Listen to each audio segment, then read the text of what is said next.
فحديث اليوم معكم عن مرض يدخل كثير من الناس والعياذ بالله الناس. مرض بسيط جدا منتشر جدا يكون سبب والعياذ بالله في أن يدخل صاحبه في نار جهنم، ألا وهو قطيعة الرحم. من أكبر ما يدخل الناس النار يوم القيامة كما أخبر النبي صلى الله عليه وسلم قطيعة الرحم. لما؟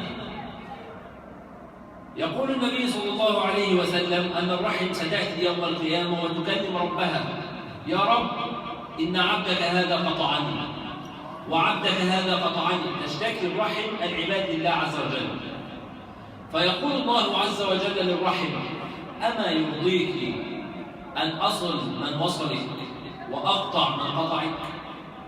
ألا يرضيك أن أصل من وصلك وأقطع من قطعك؟ قالت: رضيت يا رب.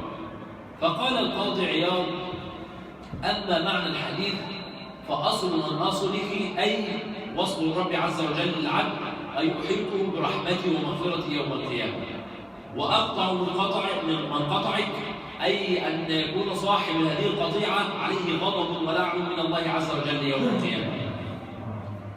ولك أن تتخيل موقفك يوم القيامة.